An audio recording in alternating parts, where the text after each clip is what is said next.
Hello everyone, and welcome to the channel. It is mid-August 2025, and today's video is about the film Fantastic Four: First Steps.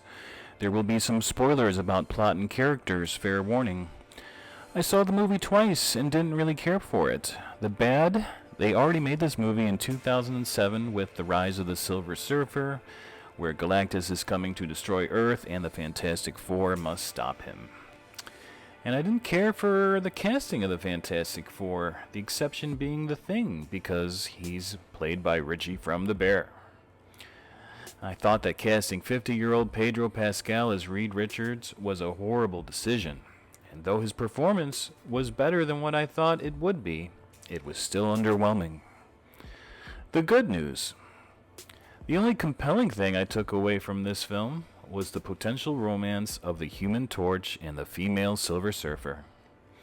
Many fans were initially upset at the announcement of the gender swapping of the Silver Surfer, and I'm usually not a huge fan of gender swapping either. However, I am quite an admirer of Julia Garner. Her performances in Ozark and Inventing Anna are extraordinary, and I just had a feeling that she would do a fantastic job, no pun intended, as Shalla-Bal / Silver Surfer.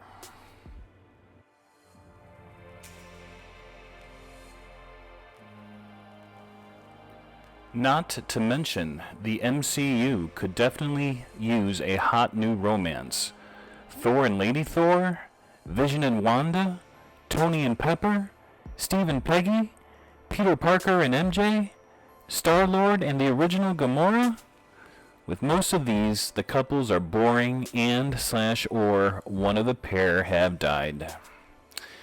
Back to the film, Johnny Storm turned himself into a linguist and learned Shalla-Bal's name and language. It is safe to say that Shalla-Bal was deeply moved and flattered by Johnny's efforts. In the climax of the film, Shalla-Bal saves Johnny and Earth 828 by colliding into and disappearing with Galactus. So big question, what happens next for Johnny and Shalla-Bal? As of the time of this video, Julia Garner is not attached to either Doomsday or Secret Wars. Obviously that could change. And I just recently heard that despite potentially losing millions of dollars, there is talk of a Fantastic Four 2 film, potentially in 2029/2030. What Marvel/Disney could do in the meantime is make a 45-minute romantic comedy special for Disney Plus, similar to the specials Werewolf by Night and the Guardians of the Galaxy Holiday Special. Perhaps influenced by some of the more memorable romantic comedies of the past and some more recent, or perhaps it could be thought of as Starman meets Splash, where a fish out of water character is thrust into a world they don't completely understand and winds up leaning on a romantic partner to help them navigate their way.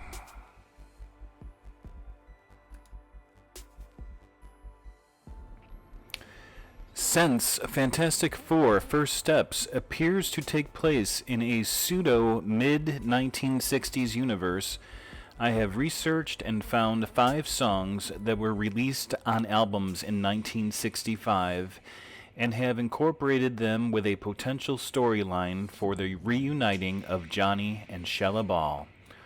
Whether these musical artists actually exist in Marvel Universe 828 is anyone's guess, but here's to wishful thinking.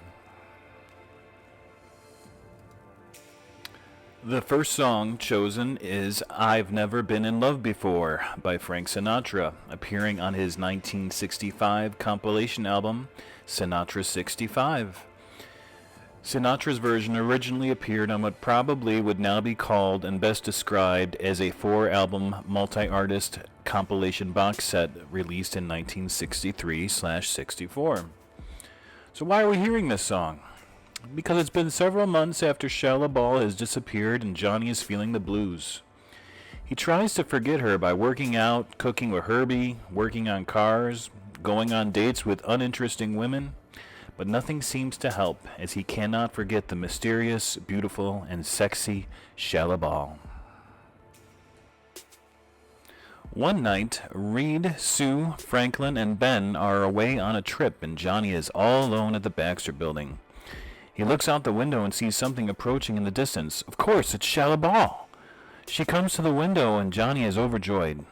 Johnny motions for her to come in, and of course she easily moves right through the glass because the Silver Surfer doesn't need a door. Now apparently it's really expensive to pay for the CGI on the Silver Surfer.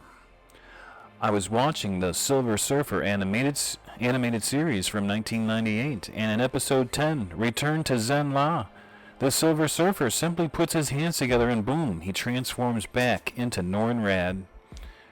So Chromeplayed Shalla-Bal is now in Johnny's room, and they're both nervous. She sits down in his chair to relax after her long journey.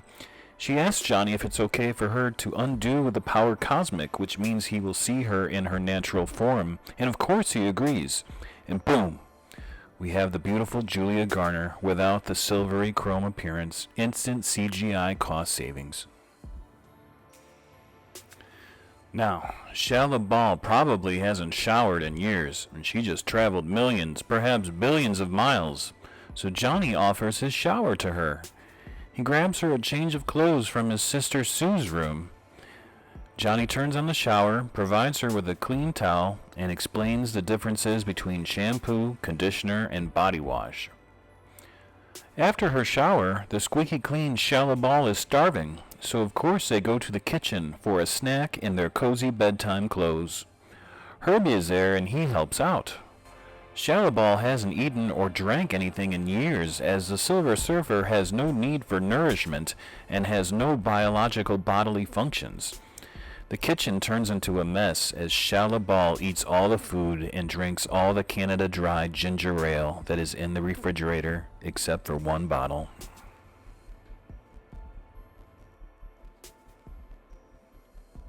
The second song chosen is It's Not Unusual by Welsh legend Tom Jones, from his debut album Along Came Jones.